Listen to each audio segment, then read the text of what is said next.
There you go. Welcome, everyone, to the regular meeting of council, Tuesday, March 24th, 2026. We would like to begin this meeting by acknowledging that we are gathered on the traditional, ancestral, and unceded territories of the Inkakapa and Silk people.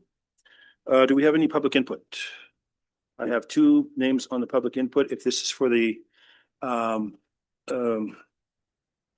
public meeting, then the public hearing will just carry those over. If that's for something else, thank you.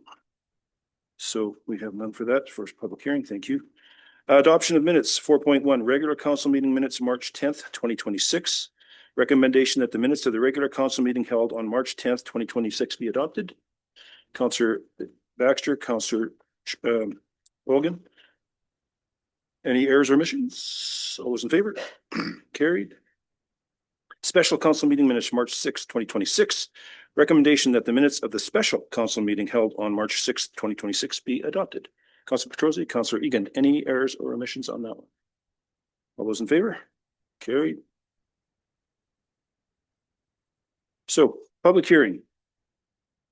To read my little spiel here. So, public hearing regarding the non-medical cannabis retail store application at 108 1700 Garcia Street. The purpose of the public hearing is to receive input from the community and staff on the proposed non-medical cannabis retail store application at 108 1700 Garcia Street. The public hearing is being convened pursuant to Section 33 of the Cannabis Control and Licensing Act. Public hearing is being held in an in-person format, and members of council, staff, and the public are participating in person. Council will use the established speakers list. At the end of the speakers list, the chair may call on speakers from the audience. Each speaker will have 5 minutes to address council for the first time and should begin remarks to council by stating their name and address. After everyone who wishes to speak has spoken once, speakers will then be allowed an additional 5 minute presentation if needed. Any additional presentations will only be allowed at the discretion of the chair. Please do not repeat information from your previous presentation and ensure your comments remain focused on the bylaws under consideration this evening.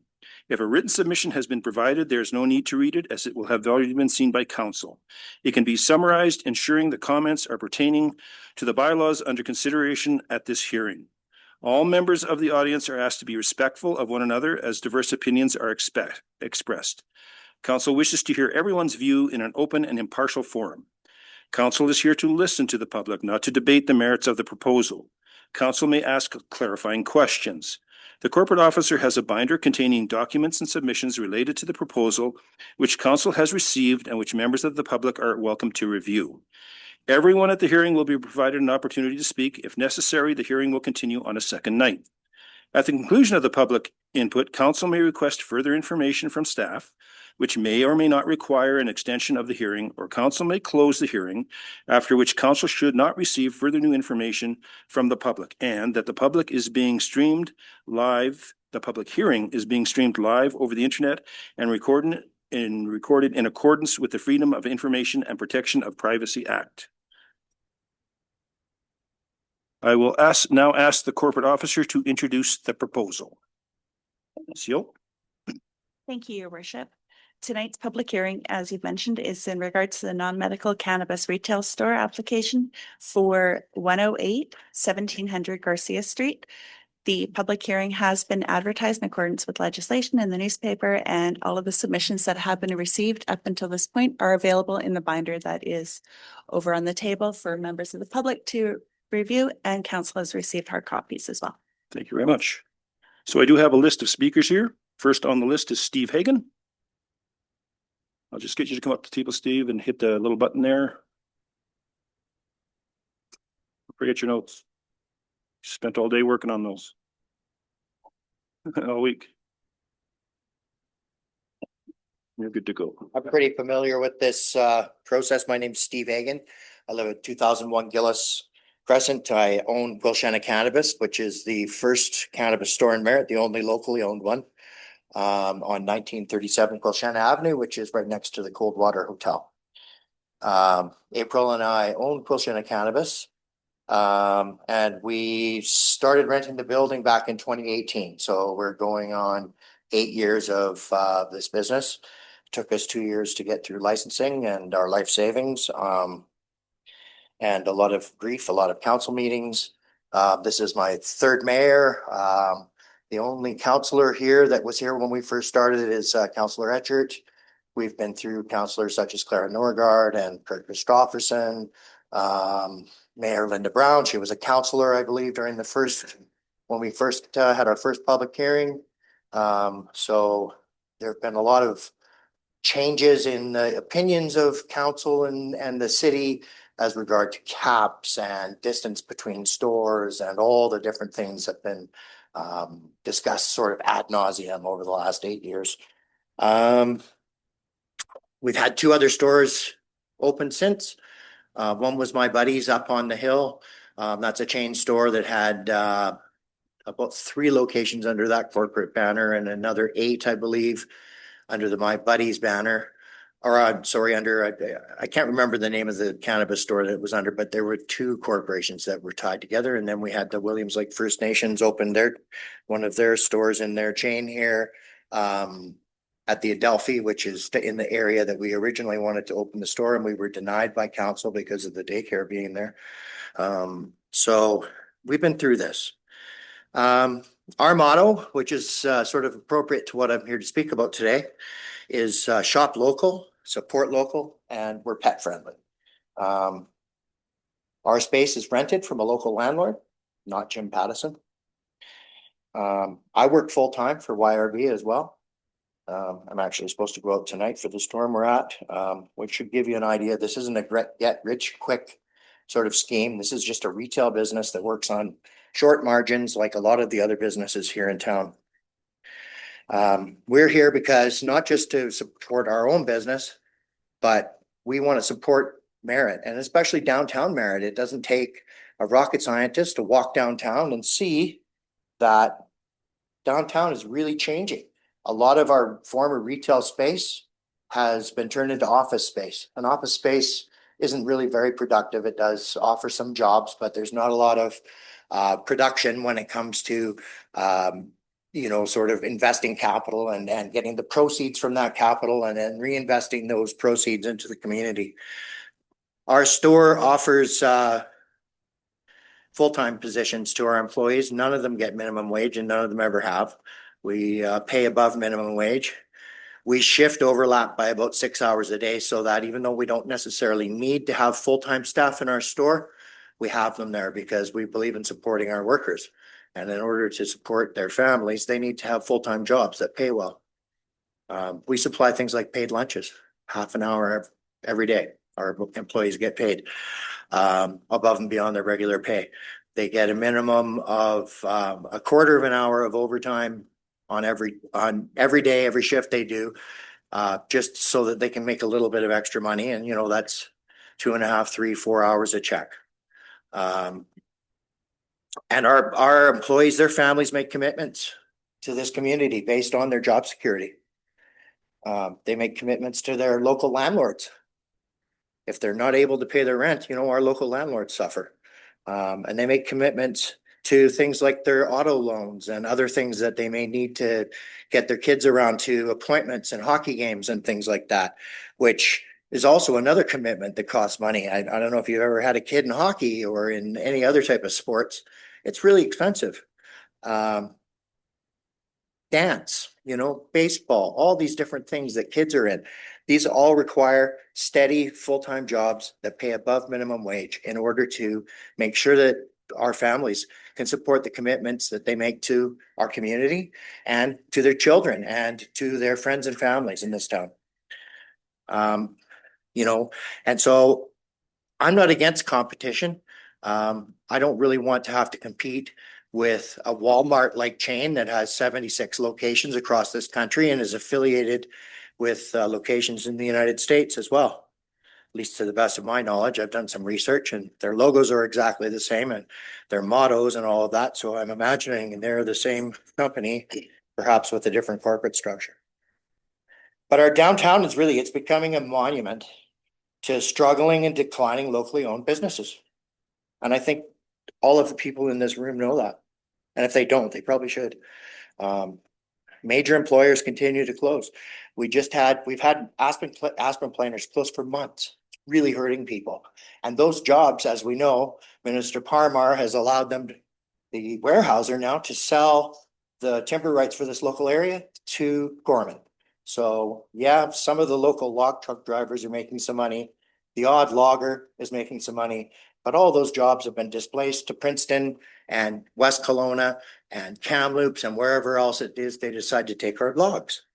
And we have other employers that have closed, like Miss Vicky's, who tried to sell her business and was unable to, because no one wanted to compete with companies like Walmart and Save on Foods and other big corporations that sell the same products. Mighty Joe's, that's on the corner of Boat and Quilchena, that's health food store. I'm gonna have to get you to wrap it up, Steve. Pardon me? I'm gonna have to get you to wrap it My up. wrap up, well, my wrap up is that local business supports local business. And we have 4 liquor stores in Merritt. 78% of the people in town drink, or in Canada drink.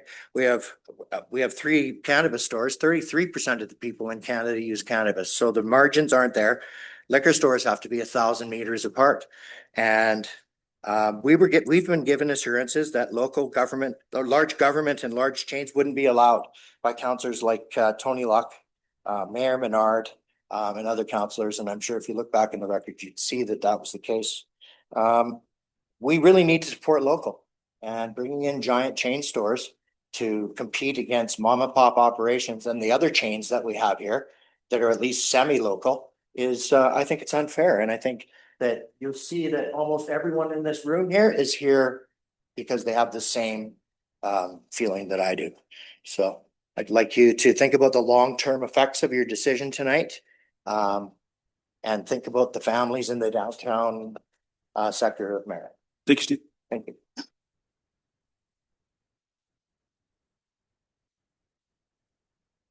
Daniel Penny.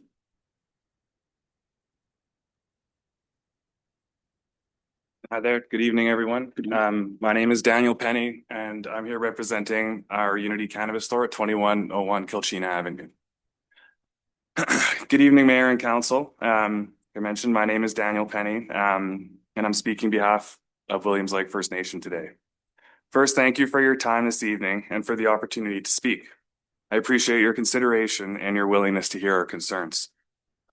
I'm here tonight to respectfully ask Council not to provide a positive recommendation to the LCRB for a one-plant cannabis retail store in Merritt. Because in our view, a one-plant store is not needed in Merritt and has not demonstrated a clear benefit to the community. One Plant is an Ontario-based multi-location cannabis retailer. Their own locations page currently lists 76 locations across Ontario, and external business listings describe the company as being headquartered in Toronto. They are well known for a predatory approach to business, and this is particularly scary for everybody who already is participating in the cannabis industry in Merritt. They publicly shown that they enter municipalities without licensing caps and squeeze out local players. I want to be clear that I'm not here as an anti-competition argument. I'm not here to say that new business should never enter Merritt. Competition can be healthy when it brings a genuine benefit to the community. But that is the question before Council tonight. What is the actual community benefit of this particular application? Merritt already has access to legal cannabis. The market is already served. This is not like approving a new restaurant or another business that brings something materially different to the community. One Plant is not proposing to fill a gap in access or offer products that are unavailable today. Residents already have access to a broad selection of legal cannabis products through existing stores, all drawing from the same provincial wholesale system in British Columbia. This application is therefore not about meeting an unmet community need. It is about inserting another retail outlet in very close proximity to existing stores, including one less than 250 meters from our Indigenous-owned location. In practical terms, the result is simply to further divide the same customer base without demonstrating a clear public benefit for Merritt. It's fair to question whether this application serves the public interest at all. From our perspective, it does not create a new need. It does not solve an access issue. It does not meaningfully improve service in a way that justifies the risk.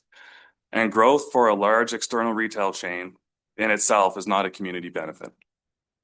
What it does do is place heavy pressure on existing businesses that already contribute to the local economy and already provide stable local employment.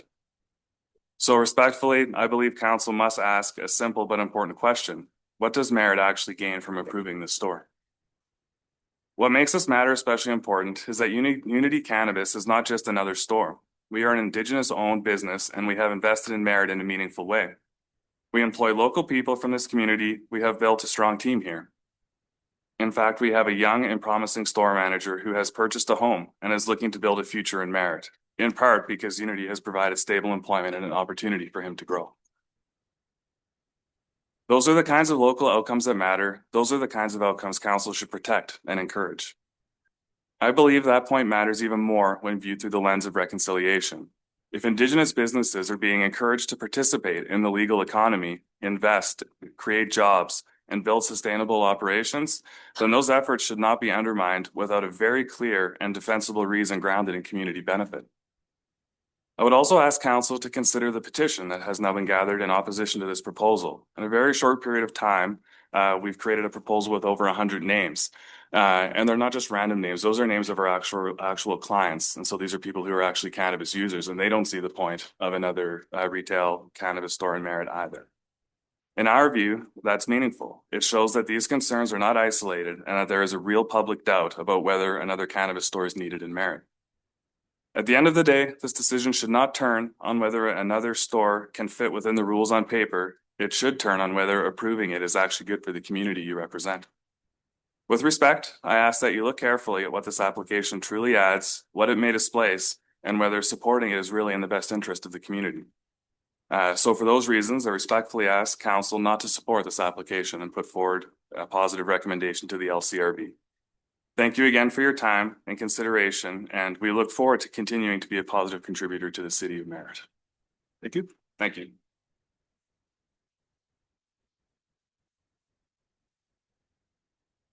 So 5.3, we'll move to presentation by staff. Mr. Janney.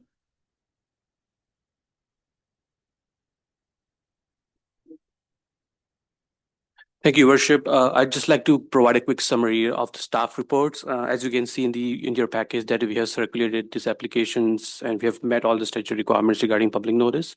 We have received a significant amount of public input regarding this cannabis application. I'd just like to provide a quick stats. As you can see, most of the public input we received, it's opposing the retail cannabis stores. So on March 19th, we received 140 signed letters. Those letters are in the same format, and we did some analysis and noted that 108 letters were from Merritt residents and 25 were from the outside the city of Merritt. So they were from Logan Lake, Chilliwack, and other communities as well. On March 20, we received another 14 letters, and then 5 of them were outside the city of Merritt. And we also received some late items in the form of email. We also provided a summary of chat from the Facebook page. We have development service staff has evaluated this application under city's zoning bylaw. That's the only applicable policy framework we have to review this application. And the location of the proposed store is within C6 zone, city center zone, and that's the retail cannabis is a permitted use within that zone.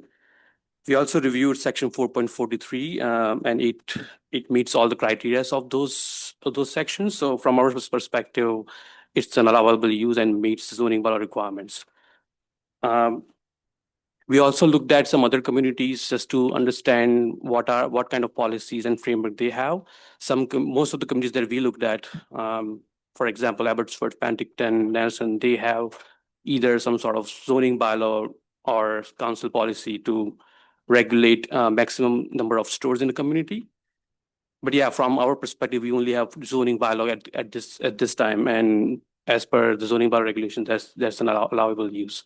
If you have any further questions regarding the zoning or OCP, I'll be happy to provide the answers. Councilor Egan. Yeah, thank you very much. Thanks for your report. Did you say most of the responses you got back were negative? How many were positive?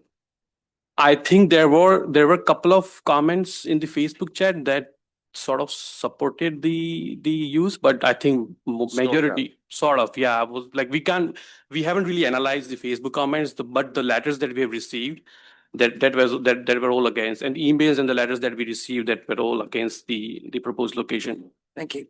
Thank you.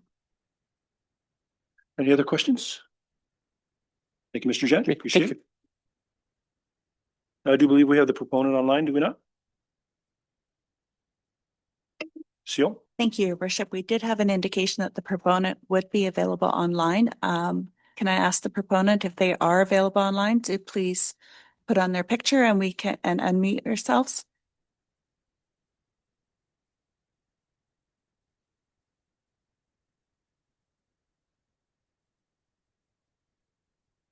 I don't know if this is the proponent.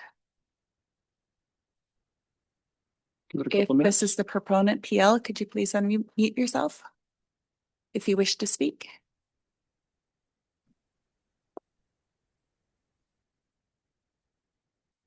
Okay, I don't know if if the person that's identified as iPhone, are you the proponent and do you wish to speak? Yep, I'm here. Can you guys hear me? We can. I'm just trying to turn on my camera here. One moment.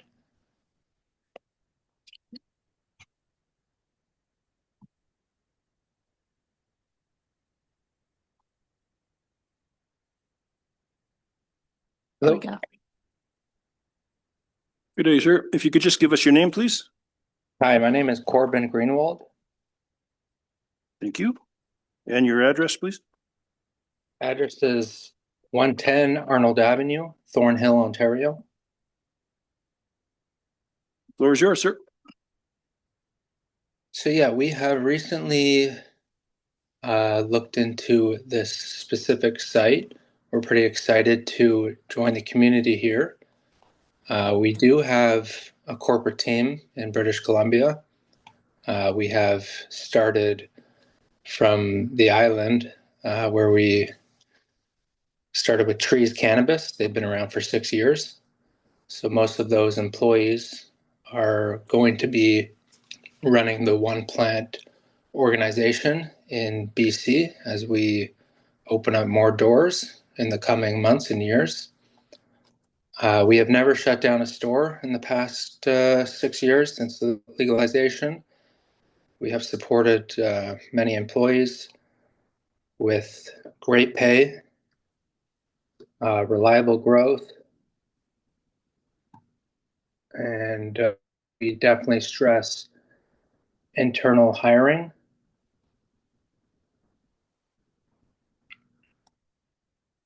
Along with many charity opportunities that we have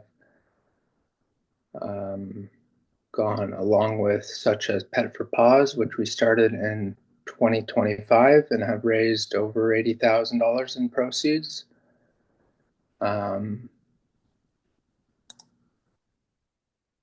We have reliable pricing. We're open to competition, and we're very excited about this community. I'm sure we'll have a lot to add here. We're a part of Union UFC W 1518. I think we've been there for, let's say, 5+ years. And like I said, I know we'll definitely be a great contributor to the community. We usually get our grounds and always have our eyes and ears open to the community to learn and understand and welcome, do it the best we can to bring the best for everyone, that is both our customers and community living around. We're extremely safe with age gating, and we're very cautious with how we advertise and market within the community. That's a very important aspect of the business that we stress.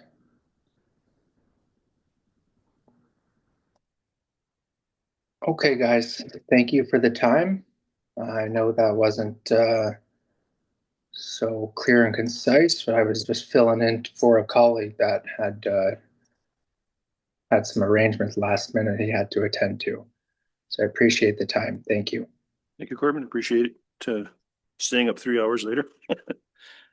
No problem. Thank you, guys. Thank you very much. So at this time, I'll ask if there's anyone else from the public that just come up, state your name, man.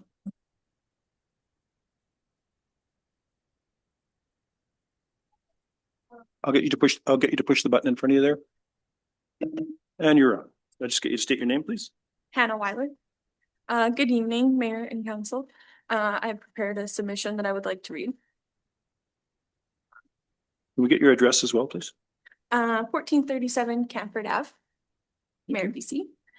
I would like to express my concern regarding the proposed cannabis retail store, One Plant, and the potential impact it could have on my employment and the stability of locally owned businesses in our community.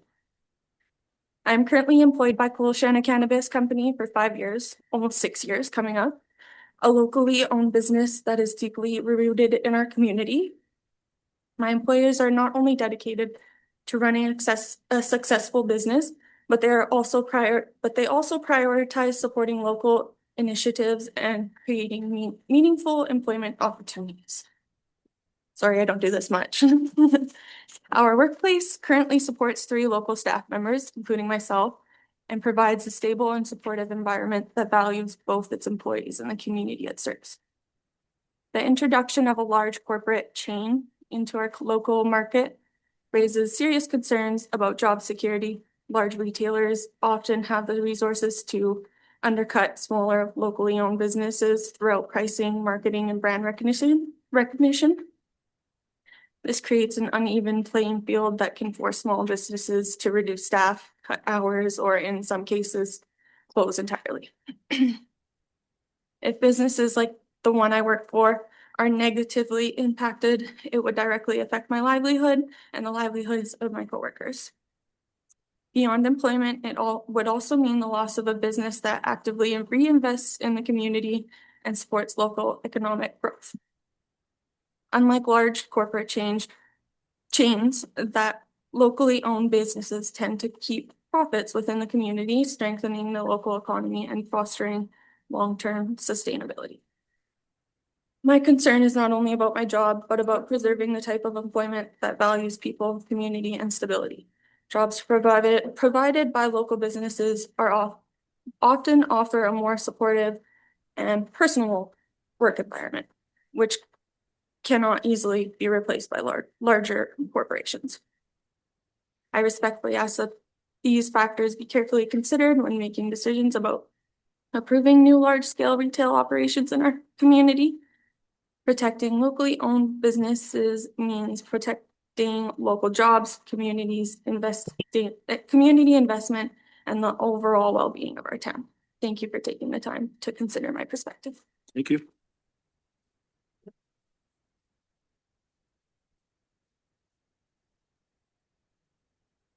And I'll ask again, is there anyone else that would like to address council on this matter? Oh, Seal. I just want to make sure that we give an opportunity for people who are online as well. Is there anyone online who wishes to speak? Please turn on your camera or unmute your microphones.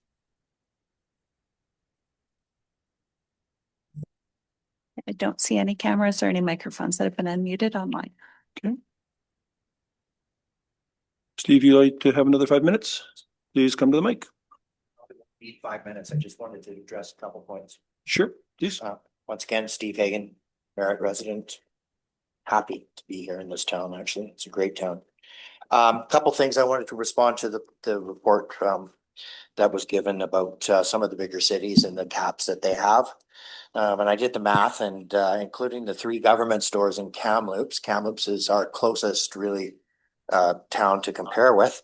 There's 127,000 people in Kamloops. And there's 16 licensed stores, including the 3 government licensed stores that they have there, which leaves a base of about 7,900 people per store, which is higher than our actual population in Merritt. So the competition in town is pretty fierce already compared to Kamloops. And some of those, I know a lot of those locally owned owners in Kamloops were pretty active in the business. And some of them are struggling as well, you know, even with such a big, such a big population base, which sort of plays back to where I was saying, you know, only 33% of the people in Canada report using cannabis, and a great deal of them don't use cannabis to get high. They're not after the THC, they're after the wellness products like CBD and things like that, right? So comparing it to liquor, which a lot of people tend to do, really isn't 100% fair. And as well, you know, if I wanted to compete with any of the local liquor stores here in town, even though I couldn't get a license because there's a moratorium on liquor licenses in British Columbia right now, I'd have to be 1,000 meters away from the next location. So, you know, from John's store down there, the old barley market, if I wanted to open a pub, I'd have to be, you know, 1,000 meters away from Jim or the Grand or anywhere like that.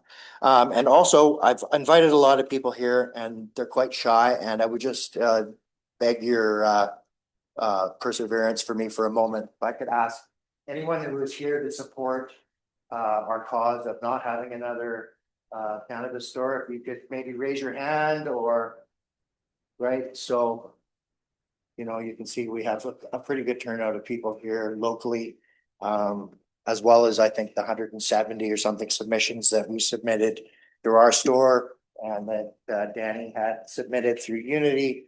And we're also here to try to protect stores like the Lemonade Stand and the other two vape shops in town whose businesses overlap ours.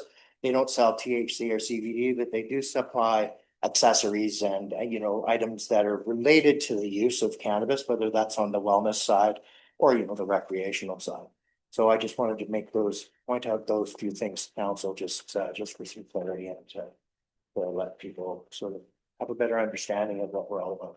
Thank you. Oh, I can get that. I have the power to silence anyone.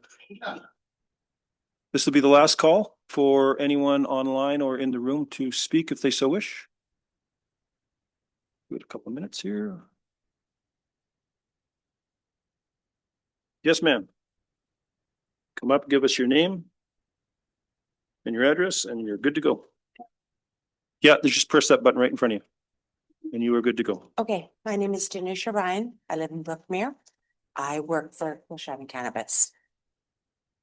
May I continue? Yes, okay, yeah, sorry, continue I on. didn't want to The screw up. time is yours. So I just wanted to say that living in lots of small communities and participating with a whole bunch of people from Merritt, and what I get from where I live and how I'm treated by everybody in Merritt, because I feel like I'm a Merritt resident. I absolutely cannot support my bosses enough. And that means also the gentleman from Unity, that means the store up on top of the hill. We all work together. We always share and say, if you can't get it here, you can get it there. That is the spirit of what I believe Merritt should be like. We should all be together. We shouldn't be sitting here fighting with each other or saying things that don't make sense. This is a community. We have children, we have tourism. We have so many beautiful things to say about this town, and bringing in something that is a big, huge chain. I would feel like that must be how people felt downtown when Walmart came in. And that lessens the respect, the integrity of what we want downtown to look like, what we want downtown to be like. We want people to come here so that they can see the murals, they can understand the history of this town. I've been driving through Merritt most of my life. And what I see Merritt to be like now that I get to live here is I see fantastic human beings all working together and being fantastic. When my boss stood up here and said that he pays us, he respects us, he does all of this stuff for us, it is without a doubt 100% true. It's a beautiful job to work at. We service the community. We have fun with the community. It's awesome. It's really nice. It makes me want to drive into Merritt every single day that I work. So that's what I would like to see Merritt think about when they're thinking about bringing in another retail store.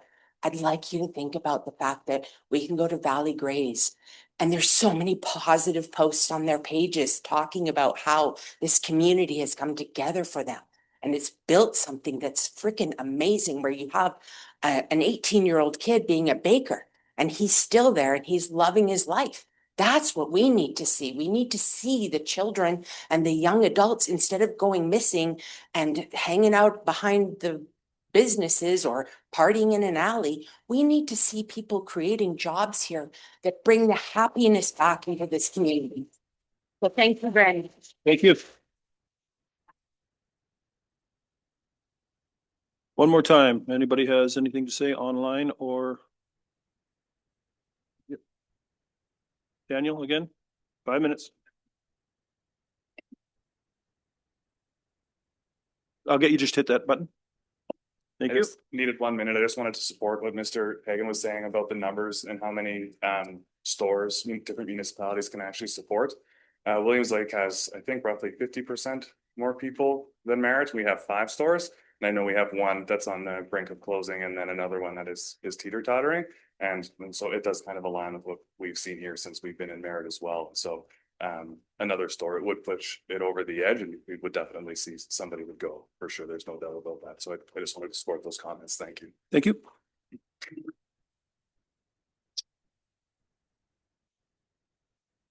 And one more time. Anybody online? Anybody in the audience? Don't be bashful. No, except you. Got something to say, Greg? Okay, good. So there is questions, 5.5 questions from council, but we're going to be moving this to new business where questions can be asked there. So we'll just move this to new business. So, oh, okay, all right. Okay, so questions from, 5 questions from council. Anybody got questions from council? Everybody's kind of reaching for their button, but not quite. Councilor Petrosi. Yep. Sorry, my throat's not very well tonight. Steve, I know you put a lot of money and effort into your business. Security wise, procedures you have, precautions you've made for security?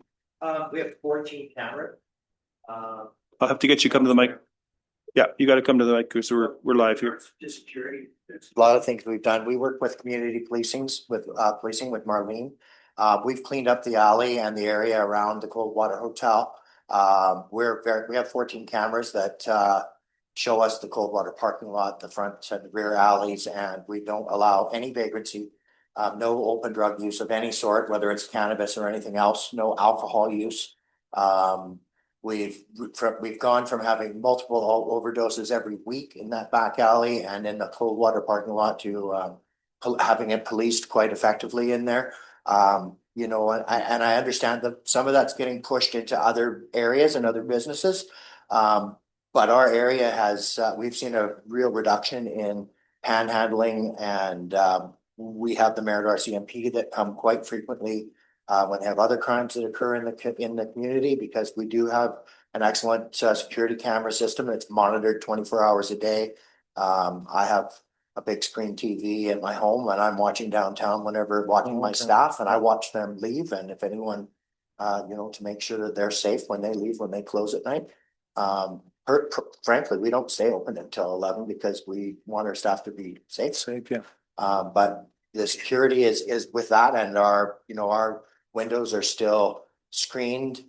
We prefer that for privacy reasons. We don't like lots of kids walk by our business, right? Because we're so close to the high school. We prefer that they don't see, that they're not exposed to cannabis or alcohol or anything else like that. And having open windows, which we're legally allowed to do now, we feel that might be somewhat untoward. And although we try to behind the scenes, we like to support things like the Merritt grad and stuff like that. We don't post pictures of graduates on our building and things like that, because we try to be responsible and ethical contributors to the community. Thanks for your presentation. Thank you. Thank you for hearing us. Councilor Charney. I'd like to thank you all for coming to present to council tonight. I think it takes courage to come and voice your opinion. I agree. I think we as council have to support local businesses over chains. I think that a fourth store would saturate the market, and I think that our market is already served adequately, so I don't see the necessity. But I want to go one step further. It may not be, everyone agree on this. Cannabis, through research, it's not a gateway drug, but long-term use can have health risks, psychosis, anxiety, and depression. And a fourth store would make the availability of cannabis much greater, and especially for our youth. And that's where I have a concern, is the consumption of cannabis with youth. Long-term cannabis use affects attention, memory, decision-making, and in youth can result in long-term changes to the brain. So that's where my concern comes. If we open one more store, then we could open another store, and the availability for the youth is much greater. I think that the town is adequately served with 3 stores, and I don't see the necessity of a fourth store. Yes, you may. I said it wouldn't be a popular comment. Hold it. I think it's an excellent Hold it, point that hold you it, make, and I agree hold with it. you 100%. This is a public hearing. Oh, I'm sorry. We're gonna move this to the Okay. next phase. If you And can then- present that as a question, Yeah, I'd be happy to answer. That'll be it. the next phase coming right after this.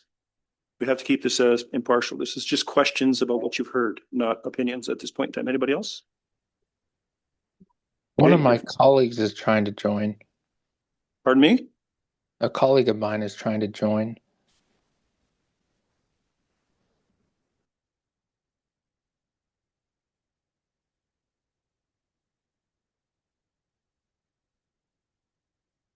Okay. Right at the wire. If I can get you to give us your name, sir, and your address. Can you hear us? Sorry, I apologies. Yeah, myself and my colleague Courtney have just joined the call late here, and apologies for that. Sure, no problem. If I could get a name and an address. Yes, so my name is Ruben, and the address is 557 Sawmill Road. And where are you from? Ontario, Canada. Thank you. Okay, you have 5 minutes, sir. Yeah, sorry, I'm joining late with a discussion that's underway for the retail cannabis application. I don't know if you guys have come to a finding on that matter yet. No, we are in the very closing stages of the public meeting, so you've just made it in time. Great. So I know my colleague Corbin had spoken to this. Yes, he we had has. Yeah, we had, unfortunately, we were myself and Courtney were on 2 other calls, both related to this matter in the province of BC, where both of those jurisdictions approved our retail cannabis store. And what we put forward to those municipalities was that we feel that we're bringing a unique offering with high compliance and safety, but more importantly, more meaningful, stable jobs with a living wage.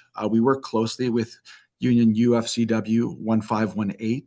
So all the employees that work under our umbrella are well paid, and we do employ corporate staff within the province of BC, and a number of corporate staff that we've divided the company between the 2 provinces. So I don't know what Corbin has spoke to, and again, I apologize for joining late, but I just had finished our call with Williams Lake and just wanted to kind of address any matters that may have been concern to the city. No, basically, this is a spot for you to just let us know your opinion on opening in Merritt at this point in time. If that's what you've got for us, then I thank you for your time. Yeah, your Ruben covered pretty much everything you've told us and a little bit more. So you've had representation here at this point in time. Okay. Councillor Rogan, do you have a question? Yeah. Councillor Sorry, go Rogan? ahead. So I have a question for you. When we as a council review an application from outside, we need to understand what is the benefit that is going to bring to our community. Either if it's a product or a service, I usually look into if that product or service has been provided within the community or not. In this case, we already have 3 locations in our community. So my question to you is, what would be the benefit of approving your application for this community? Yeah, I could take that question on if that's okay. Yes, please go ahead. So, yes, so Trees Cannabis Corporation in One Plant, we actually were the first in 2015 to provide cannabis in the unlicensed environment for those in need of medical assistance. We then in 2020 switched over to the legalization and became licensed stores. So we have been at the forefront of cannabis legalization and the need to kind of bring that forward as legalization advanced through the country. What I would say that we bring differently than a lot of the cannabis stores that we see in market is a very high salary, living wage, labor, in the way of fair and reasonable. Again, working with the union, and we're one of very few in the province that work with unions. We have a high degree of training courses that provide the right cannabis knowledge to the consumer. It's not a head shop. It's not a cannabis retail store. It's a point of education for those that feel cannabis is a product that they need in their life. Thank you. Anything else, sir? Ruben, do you want to talk about our charitable givebacks in terms of animals? Yeah, so we've launched a number of initiatives that are charity based. This year alone, we donated over $60,000 to local shelters and fosters within communities. That is an initiative that we took on this year, and we'll continue to do that and support local humane societies and animal shelters within the local region. So we are giving back to communities in a meaningful way. And I think in this year's pro forma, we're thinking we're going to raise about $100,000 in charitable funds towards the communities. Thank you. Any questions? No questions other than that? Councillor Egan. Thank you. Thank you for attending. I have one question or two, and you say that you have higher than average wages. Can you tell me what that is? And do you hire locally, or are you bringing in people from outside of our town? Correct. So everybody is local. They are within 20 kilometers of our stores as it allows. That's our general practice: is hire local, hire close to store. And we also have a robust corporate team. A number of those people right now are on Vancouver Island. But in terms of salaries and wages, nobody within our network receives any less than $22 an hour. Our corporate team receives $75,000 a year or better. So I think these wages are at minimum a living wage, but we also offer a great opportunity for growth. Everyone in our corporate team was former employees at store level. So we offer corporate growth as well as just store level employment. Thank you. Thank you very much. Any other questions? Is that your presentation, Ruben? Are you done? I am. Thank you very much for making time for us. Yep. Thank you for attending. Ma'am, do you have anything you'd like to put in? You have 5 minutes if you so wish. I'm happy with what Ruben represented today. Okay, thank you, folks. And this is I'll ask again, anybody from the public has anything else to say? Okay. First of all, I want to thank everybody for attending and being cordial and following the rules and speaking with your hearts. It's always welcome to see. And as Councillor Charney said, it takes a lot to do this. So thank you very much for being here for your community. Here's the proposed resolution that the March 24th, 2026 public meeting regarding non-medical cannabis retail store application at 108 1700 Garcia Street is closed, and that the proposal regarding the non-medical cannabis retail store application at 107 1700 Garcia Street is returned to council for further consideration. Councillor Petrosi, Councillor Charney. All those in favor? Opposed? I would also like to make a motion that we move this to under new business 90.5. Can I get somebody to Councillor Baxter, Councillor Charney?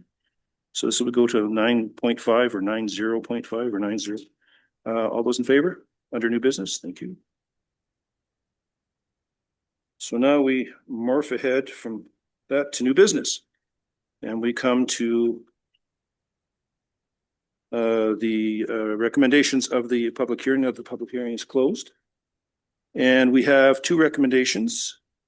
And probably what I would do is open this up to council for any questions or any comments that they have on this. Councillor Baxter. I am opposed to opening another cannabis store. We do not need another one. We already have 3 and they already have not enough business to keep all 3 constantly running. And the impact to the youth in our community is very much in my forefront because I work at a high school. They get too much access already and I'm adamantly opposed. Councillor Hogan. Okay.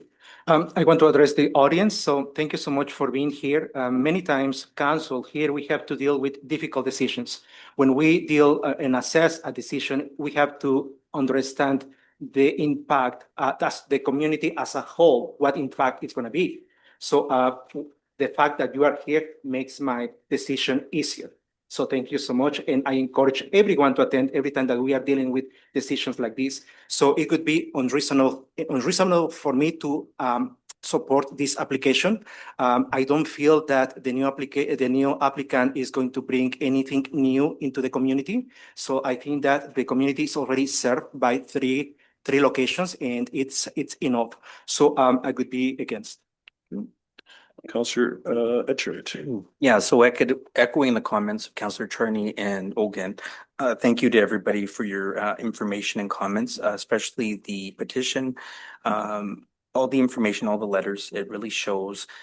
We had to put out the public forum to hear from the community for fairness. I remember hearing from other applicants over the years. Last council term, I know it was a big effort for Wilshana Cannabis to get open. And with the location of the daycare, they already had to move their location, which is a hardship and a cost.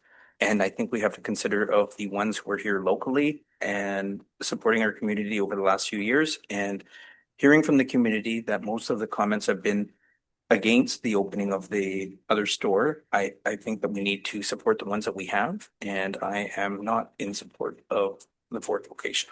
Thank you. Councillor Egan. Yes, thank you. And I agree. I also echo the other councillors and thank you very much for coming, showing this great support. All the letters that we received have made a huge impact. As a local business owner myself, I understand the saturation that a 4th business of this type would, the effect it would have on the other businesses. So I am also against the new application. Okay. Anyone else? So for myself, I sat on council when the very first one came in and we passed a bylaw at that time saying we only really ever wanted 3 in the community and that was removed. And here we are. I agree. We ended up with 543 pages thanks to you folks. So appreciate all of that. And that goes to show the strength of your beliefs and the care for your community. So I thank each and every one of you for it. That brings me to recommendation. So listen carefully to the recommendation, please.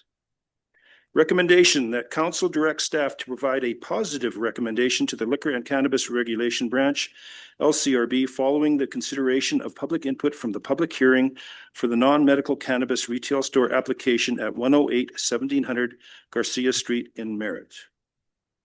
Do I have a mover or a seconder? I have a mover, I have a seconder, Councilor Petrosi. Hold on. Let's have. I apologize for interrupting here.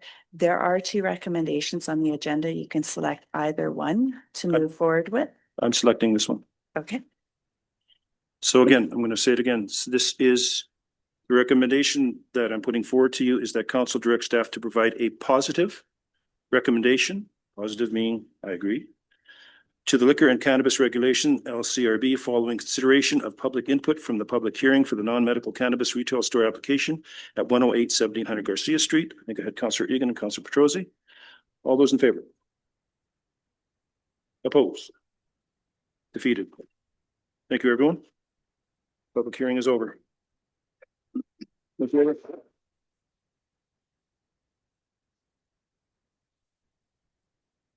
I, at this time, would like to make a motion that we move the bylaw we have back to policy for a clearer understanding of what we would like, so we can deal with this in the future when it comes up again. So I guess I should wait till I'll do that when it's time to make a motion. How's that? Yeah, let's okay, we'll do that part. Moving on, 9.1. Legion Commemorative Crosswalk. We have a recommendation that council direct staff to install and maintain a painted commemorative crosswalk and include in the annual pavement markings program. We have another recommendation says that council direct staff to engage a contractor to install and maintain a commemorative crosswalk using durable pavement markings and include contract work to maintain as necessary, budgeted in the annual pavement marking program.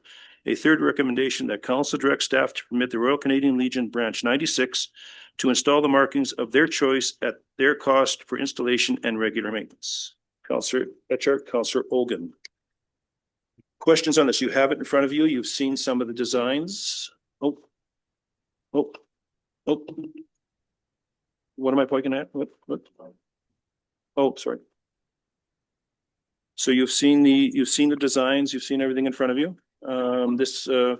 LeBay brought this to us a little while ago. Wanted to have it done for November the 11th, and we just weren't able to meet that timeline. Councillor Charney. I really like this. I supported this last time, and I think we do have to honor those that have served and protected our country. I would like to see the durable pavement markings. I think in the long run, it's more cost effective. Mike, do you want you to jump in here at any point in time, please? I'm just going to leave your mic on and I'll just leave it on. And if you have a question towards Mike, please direct it towards Mike. Councillor Egan. It's not necessarily towards Mike at this time, sorry. Okay. No, or any question you have. Anyone you have, no. I agree with Councillor Charney. However, I think if we vote for this, then we are setting up a precedent for all the other groups in the community that want to have sidewalks. Would that be so bad? Considering they're going to be paying for it. Are going to be paying for it, all power to them, but we haven't decided on that with this yet. Okay. Councillor Rogan. Thank you. So I have a few questions for the staff. Thank you for being here. So when we talk about location, traffic and safety, so are we comfortable with the location? That's the first question. That location was preferred by the Legion itself. We've given a couple different options on there to look at other things. The biggest thing will be where. I would say safety wise, it will be fine. There's glass bead and whatnot that is put in with the paint, but it'd be a wear item would be the biggest issue, especially at that current location of Bowden Quilchana with the right-hand turn. So I think that could be an issue. Thank you. So when I do a cost analysis, obviously the durable materials could be the option to go if we decide to move forward with this, the approval of this application. The part that is not clear to me at this point, Legion, what is the Legion responsible for? So if we decide to move forward with either option, what are they contributing with? Ideally, what they would like, they're looking at cost sharing with us if the city will not fund the entire project.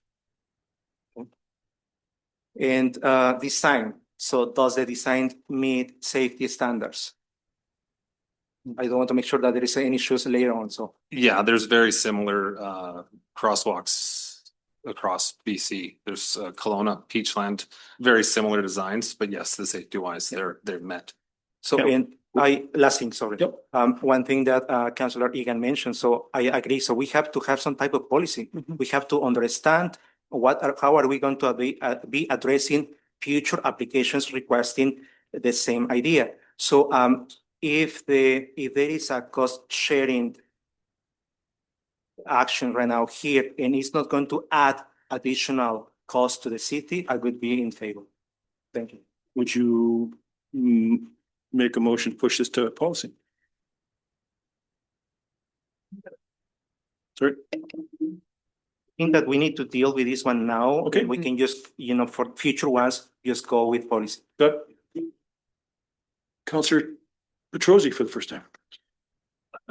I'm all in favor of the commemorative crosswalk, but the location on vote, I said at our meeting that we had about this a year ago. I think it should be across from the Legion or in that area on Quilchana. And as you mentioned, traffic on Quilchana and vote, it's going to take some wear and tear on that. And I just think it would be better on Quilchana at the Legion that's the location I prefer. Councillor Egan. Yes, in regards to location, I was thinking, have you thought about the crosswalk down by where the new youth daycare is? What's the name of that crossroad? Colchana and Chapman. yes. I mean, it's probably gonna have as much wear and tear anywhere in that block. But I think I was thinking at that location because after the Remembrance Day services, a lot of people walk from City Hall and maybe down that path and they would see it more visibly that day. There was a discussion of it having it across the road by the Civic Center to the Cenotaph as well. There's a few options that have been kicked around. But it's that with that particular crosswalk is close to the Legion. That's why I was thinking that one. Yeah. Chair. Just hearing a lot of the comments, I don't really have an issue with going with either option. I think the durables requires less maintenance, which is probably easier to get it done less often.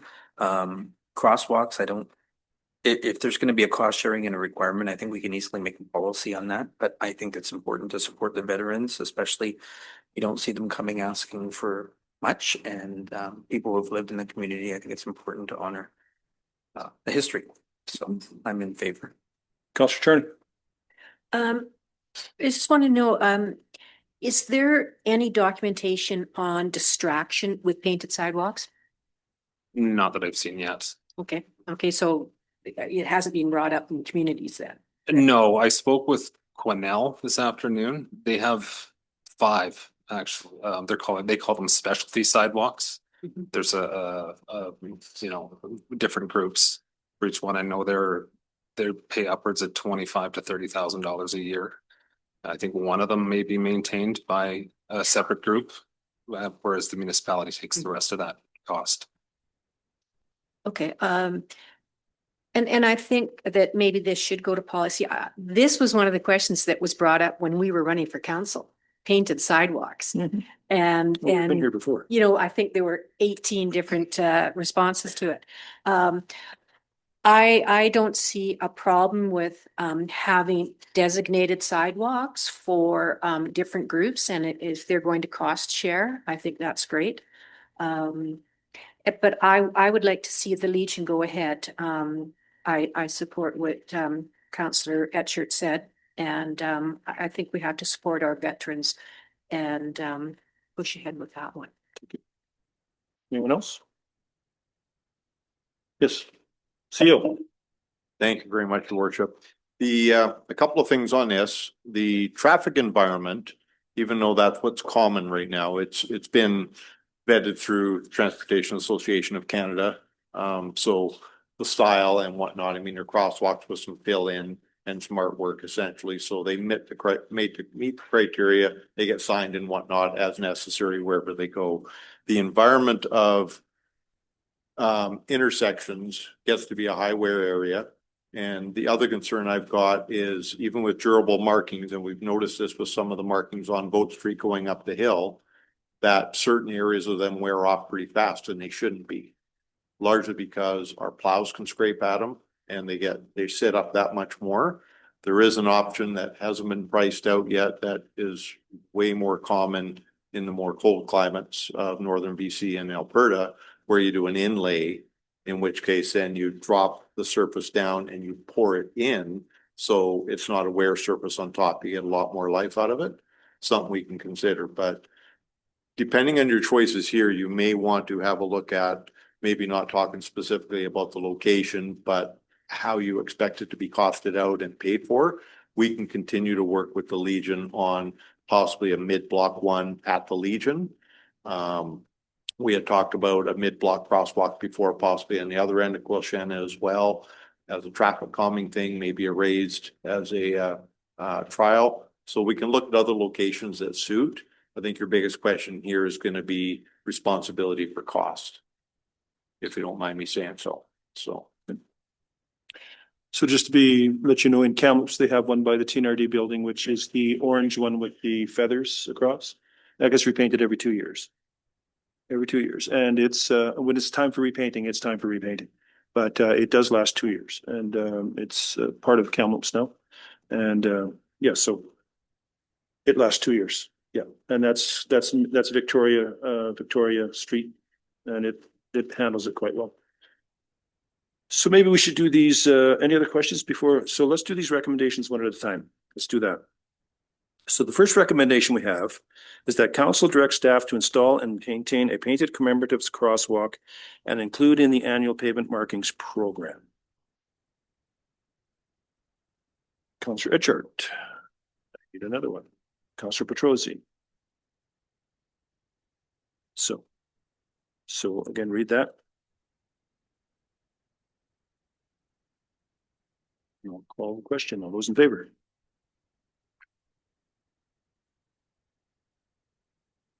The council directs staff to install and maintain a painted commemorative crosswalk, including the annual pavement marking program. I thought the CAO's comments were quite appropriate, that we go back to the Legion and talk about, you know, probably the recess surface and that. So if we say this, we're going to maintain a painted commemorative crosswalk. Whew, can't say that one. Crosswalk, then we're not accommodating that conversation. Yeah.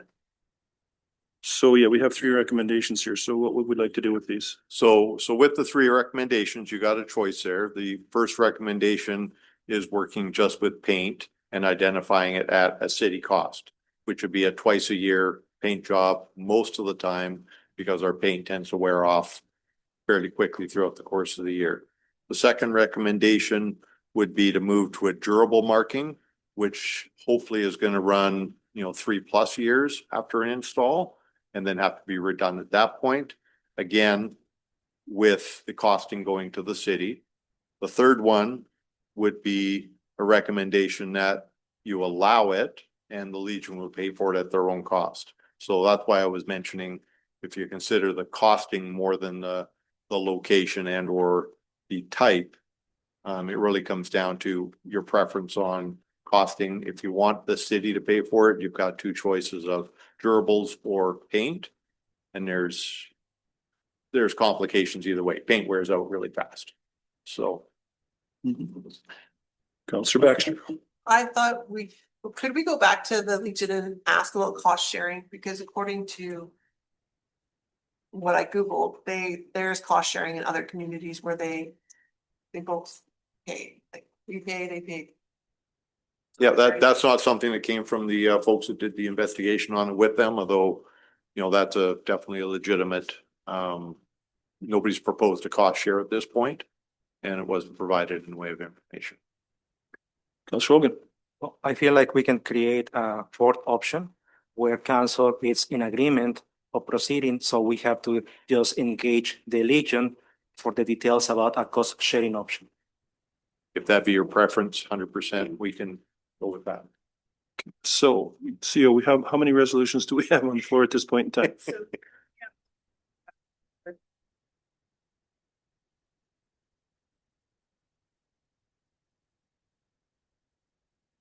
Okay. Yeah. So, all those opposed? Defeated? Do we have another motion? Somebody make a recommendation? No, but it wasn't official. I would like to make the recommendation that we do a cost sharing with the proposal with the Legion.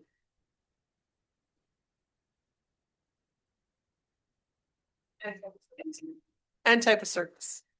Yeah. CEO, I'm sure you can craft that for us. I'll need your mic on. Thank you. Thank you, Your Worship. That staff be directed to explore to investigate cost sharing proposal or a cost sharing proposal with the Legion and investigate options for the display on the road. Or the surface materials. Okay. So that staff be directed to explore cost sharing, surface materials, and location with the Legion. Okay. So I'll need a seconder. Councillor Hogan. One of the things that I would suggest at this point is we don't talk about a mid-road because you'll lose 2 parking spots, and if you have a mid-road crossing, someone's gonna get killed. Simple as that. So that would become, I think, as we do our downtown revitalization, we start talking about mid-road crossings, but not right now. All those in favor? Opposed? Carried. Thank you, Mike. Thank you, Steph. We move on to notices of motion. And I do have one, even though I haven't crafted it yet.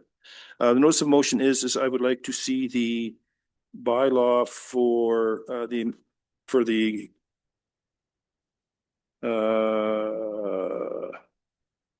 cannabis retail stores application move to committee, policy committee for more clear and stable guidelines. Yes, we don't have those at this point in time. Seems like it's a wide open Wild West thing. So I'd like to move that to well, that would be 2 weeks from now. It'll come back to us. So I don't need a mover and seconder for that, do I? Yep. Notice of motion, yes. So that'll come back to us in 2 weeks. Okay, thank you. Any other notices of motion? Okay. Reports from council. Who wants to jump in here? Council Charney. On March 12th, I went to the Community Arts Center to see the paintings from Mike Anfield. I was extremely pleased with his work, and there was one painting with kittens I would have loved to have. Of course. Yes, I know, but I resisted. March 13th, I went to the seniors meeting. They are raising money for participants for the BC Summer Games. There's a wide variety of activities from crib to biking, pickleball, etc. And so they are having bottle raising fund. So if you want to take any of your bottles to the depot, you say it's for 412 MSCA, and the money there will go towards the Merritt Seniors Summer Games. The chairs are completely worn out. So they got an estimate of $11,000 to recover the chairs, which they obviously can't afford. So being seniors and resilient, they have bought the materials. It was between $3,500 and $3,700, and they are all volunteers going to be resurfacing the chairs. So do not underestimate seniors. And the money for this came from their bingo fund. And they were looking for a portrait of King Charles. So I contacted the CAO and we have a portrait of King Charles. So I will take that to the seniors. And thank you very much, CAO, for doing that. The staff worked on that. They did it themselves for a astronomically cheap price. So thank you, CAO, for accomplishing that. What does that come out of, that $12? That's what it was. What did that come out of? I have to know immediately. Yeah. Yeah. Yeah. Yeah. I'm outraged. March 14th, I went to the home show. Really enjoyed it. Now I'm getting gutter covers on it, thanks to the home show. And March 17th, went to ESS along with Councillor Etchert. Again, Adam has done a great job. And I appreciate all the work that he and Terry do for the community and support the ESS crew 100%. And that's it for me. Thank you. Councillor Hogan. Next, March 11, I attended the Rotary Club. There is going to be another meeting tomorrow. So if you guys want to join us, lunchtime, Florentine, 12 p.m. March 12, I attended the food bank. It was a very well attended event. I feel like they've been working hard, so they have got a certification that they were working for the past 2 years. So finally, they got that certification now. After talking with mayor, so I would like to inform you that I have been appointed as the liaison officer between the food bank and the city. So happy to. Councillor Petrosi. March 12th, I attended the rodeo AGM at the Country Music Hall of Fame. It was excellent. March 14th, home show at the Civic Center. Thank you. That's as far as you can get. Councillor Etchart. So March 11th, was at the Crime Stoppers meeting. They have a few members. They're trying to keep programs alive, like Bike Rodeo that they're going to do in July, and promotion of safety in the community, scam alert, things like that to keep people safe. March 12th, museum meeting. They have the 50th anniversary coming up in May of the museum having been opened, I think May 22nd, 76. Building opened in 81, I believe. That's when the new building was built anyway. March 14th, attended the home show. There was a lot of good vendors there. March 17th, the ESS training with Councillor Charney and Adam Hart, the emergency management. Yeah. And then March 20th, SOGA had their board meeting, so we have a conference in all planned out. So there's if you go on the SOGA website, the itinerary is there for Revelstoke. And it's funny enough, they're going to be taking nominations from the floor because there's not enough of a board willing to run. They only have 5 of the 7 seats filled. So anybody else would like to also run for SOGA. Yeah, and that's all I have. Regan. Thank you. Yes, March 12th, I went to the Rodeo Association AGM, which is pretty informative. They've got some exciting things coming up, which I'm looking forward to. March 15th, I went to the home show, and I thought that was pretty interesting this year too. I like the fella from Kamloops, and he's got these little lights that you put on the outside of your house now. Yeah, a little on the expensive side, however. But you know, I'm putting that in my back pocket for another time. And something that I did on my own, I went to Vernon with the Merritt bowling alley team of 6. Or actually there's 12 because there's the women's team and the men's team, and they had to start at 6. When they took turns Friday morning starting at 6 a.m., play for 4 hours, then the men play for 4 hours, then they have another 4 hours for the mixed, and then Sunday or Saturday morning the men start at 6, the ladies start at 10, and then there's a mix, except they didn't start at 6, they had to start at 5:30 so that they could all make the banquet at 6 o'clock. I'm telling you, we saw a fellow from Chase roll a 420. It was amazing. But I want to say that although Merritt didn't bring home a lot of the big hardware, they brought home the best award, and that was the Spirit Award. So congratulations to them. It's because you were there. I doubt it. Yeah. For myself, I had the honor of dropping the puck at the first home game playoffs for the Centennials. They're out of the playoffs, but they did us well again this year. It was really exciting hockey, and congratulations. A lot of the players made Player of the Week, and I think 1 or 2 have signed with colleges. So good on the team, and they seem to be growing every year, and it's very exciting hockey. So very glad to have it here. On the 11th, myself and the CAO attended the Merritt Fiber Forum up at NVIT from 8:30 to 4. It was a meeting of all groups that are using fiber in the valley, First Nations, businesses, investors, etc. And it was put on by Forestry, and it was informative, and it was interesting. They plan on having a few more. Same day at 12 noon, I attended the meeting for the Airport Appreciation Day, which we are, again, will be in September. So we're already starting to get that up and running. And we have a good board this year. And I think we will see a lot more interesting things this year than we have last year. Always glad to see that going. On the 12th, I did the art gallery and saw Mike Anfield's work. I really enjoyed his work. I love the ability where he combines art and photography in the same picture. I think it looks amazing.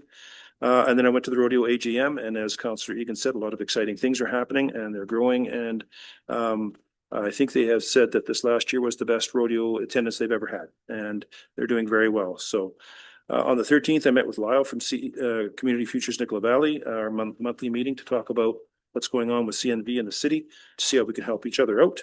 And that's always a very informative meeting. let's see here, on the 17th, at 1:45, I had, lunch with Minister Parmar and, Minister of Forest and Jen, the, area director for forestry, where we talked about getting Aspen back up and running, contracts being signed, and several other things. This is the third meeting that I've had with the minister in the last 4 months, and really asking him to start looking at keeping the local lumber local. It needs to be here. It doesn't need to be in another community, and I'll continue to do that as we move along.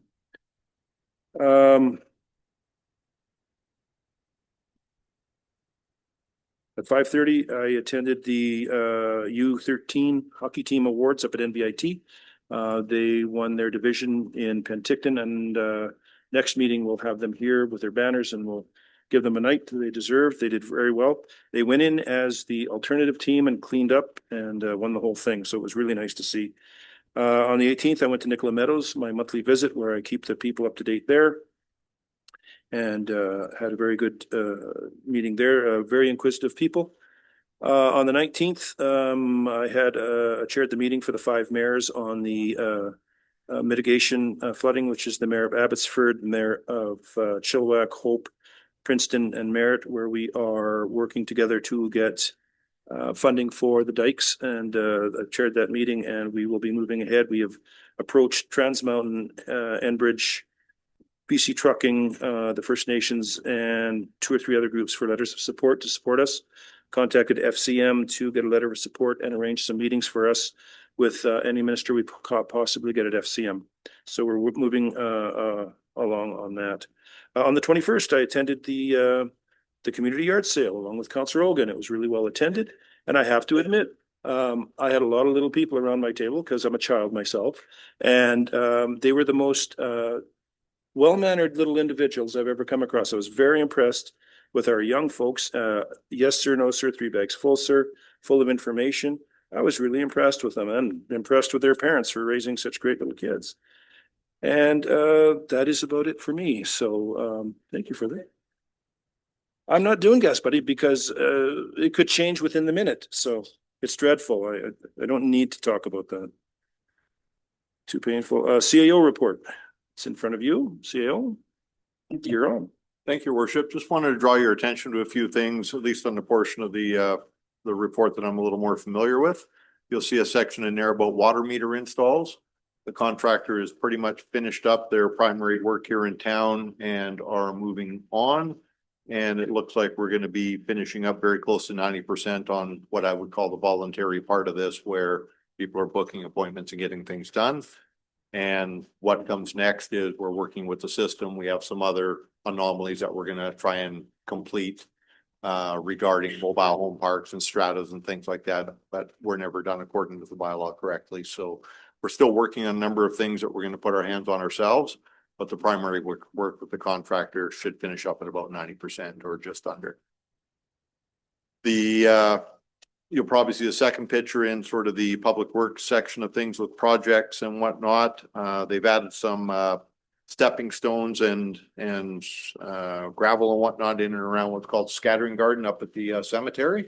So they're getting ready to be able to use that, and staff is getting some procedures set based on how to operate a scattering garden correctly.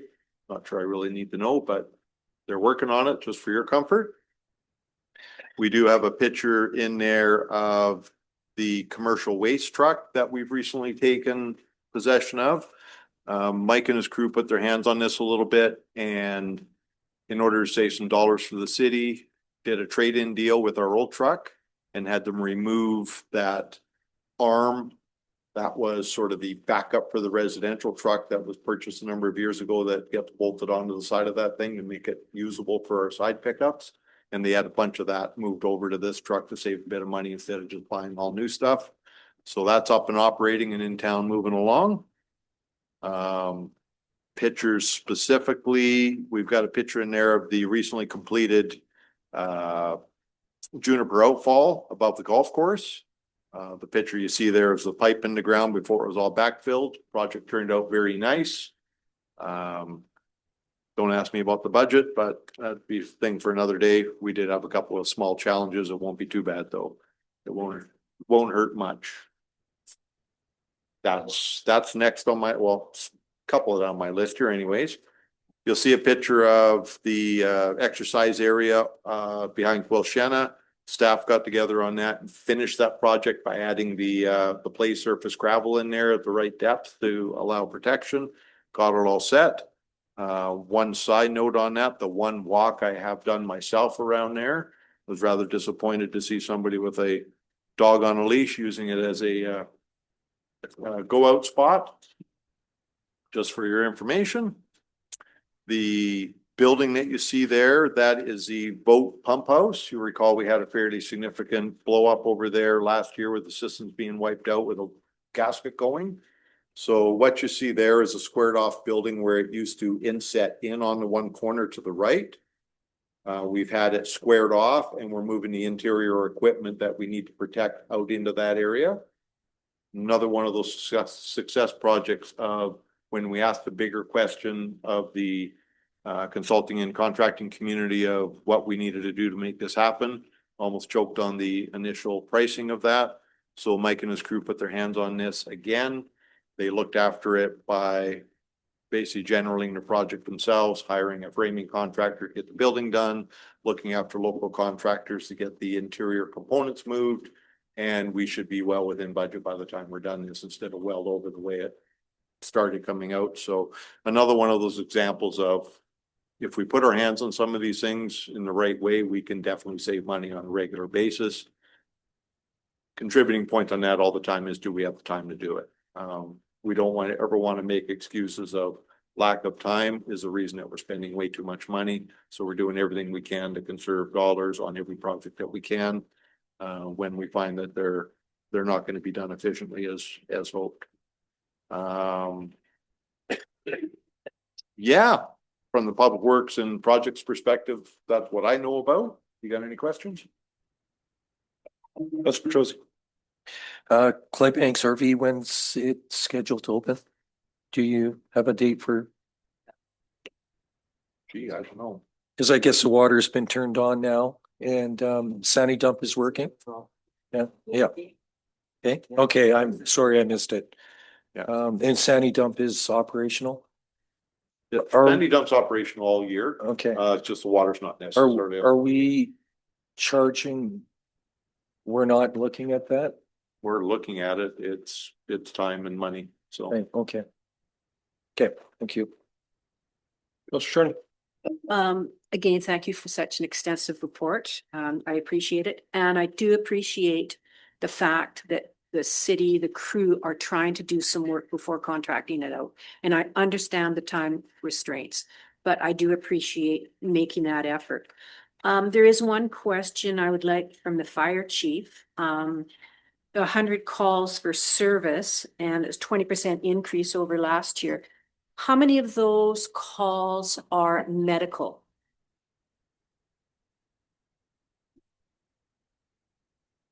Chief, thank you, your worship, through councillor.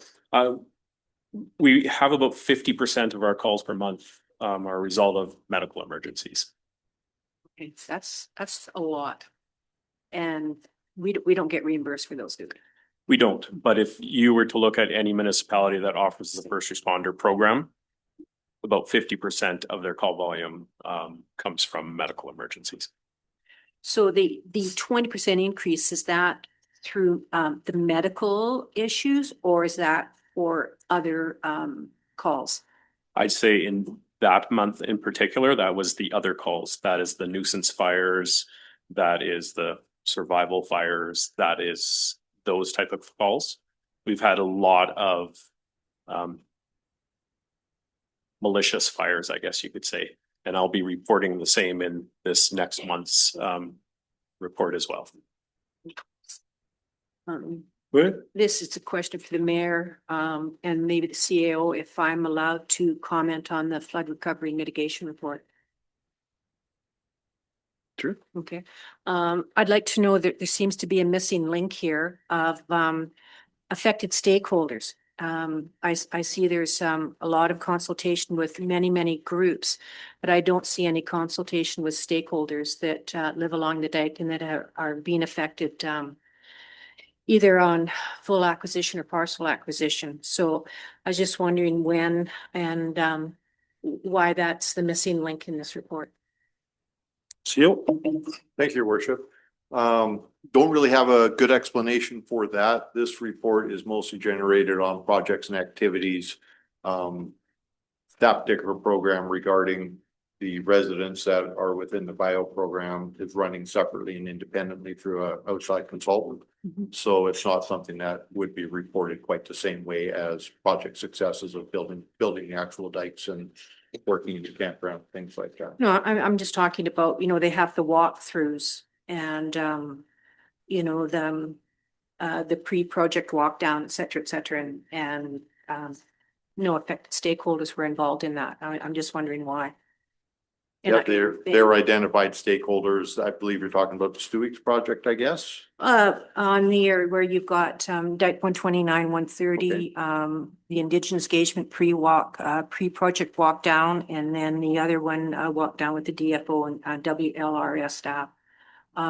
Two walkabout took place with no affected stakeholders. Yeah, well, those would be the funding and government bodies that are. And I understand that you have to have Indigenous engagement, but I'm just wondering why stakeholders have been left out of this whole project. That's my question. I'm not sure they had, but we can definitely ask the question and maybe get an update in future as appropriate.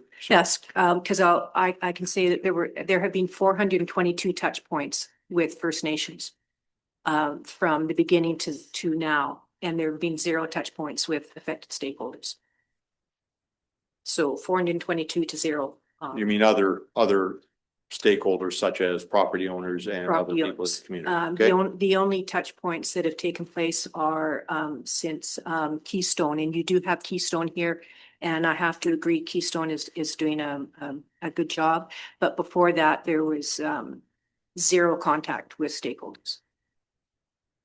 Okay. And I am talking with regards to people that have talked to me with regards to this issue. Okay, so we can pose a question to the group, and if they're able to add something more in the next report, we'll try and bring more on that. Okay. Councillor Egan. Thank you. I have another question for the fire chief. He's back. And it's just to help me clarify, because I know we talked about this, I think some time ago. But last night on the news, I was watching, and Kamloops has, didn't seem to me like they had a policy on nuisance calls up until recently, where they've decided that they're going to charge something for X number of calls over and above what they would normally give. What do you know about that? I don't know anything about the city of Kamloops, but I know that we have changed some language within our bylaw that allows us to identify nuisance alarms. So that is where there is typically a teleservice or some sort of security alarm that is being maintained by either a homeowner, or it could be a commercial occupancy. And once they reach a certain amount of false alarms and it becomes a nuisance, then we have the ability to cost recover. Lots of times the reasoning behind that is a lack of maintenance on a system, or maybe a lack of attention by the property owner or representatives. Okay, well, I just wanted to commend you and the other councillors for making this situation in Merritt very straightforward.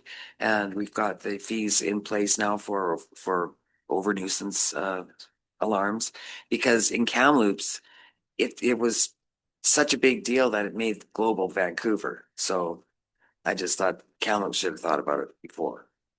But you have, so congratulations. And we have sent out 1 or 2 fines on that. Anyone else? Oh, Councillor Hogan. Thank you. So I just want to bring something forward respectfully to everyone. I want to talk about the conflict of interest here.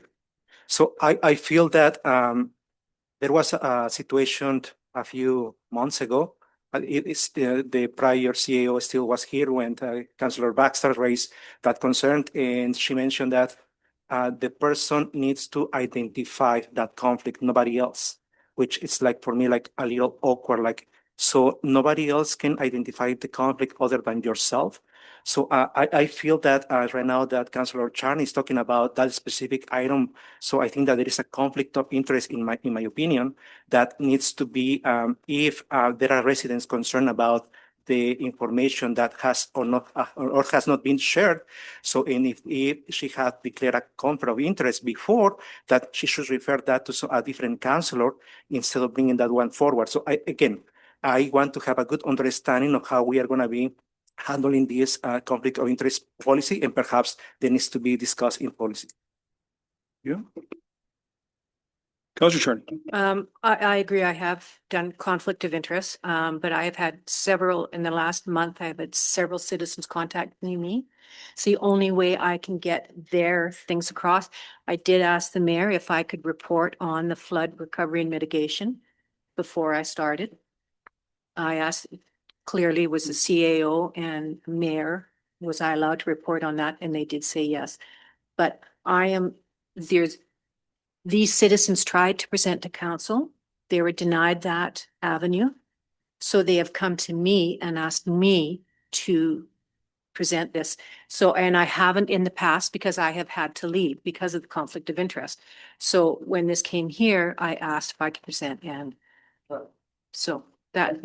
And again, respectfully, I think that we need clarification. So we have to have a good understanding how we are going to be handling that specific conflict. When is that going to be coming from the councillor itself, or is that going to be coming from any other concerned person around the table? So yeah, I think that a good discussion for the policy committee could be, recommended. One of the reasons that Councillor Charney is allowed to talk about it is because it's in a public document that's in front of all of us.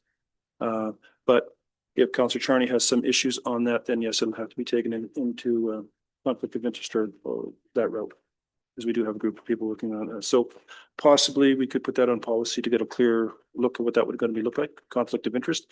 I think conflict of interest should be visited every 1 or 2 years anyway. I think it's just a safe place to be. So if we could get that done, I appreciate it.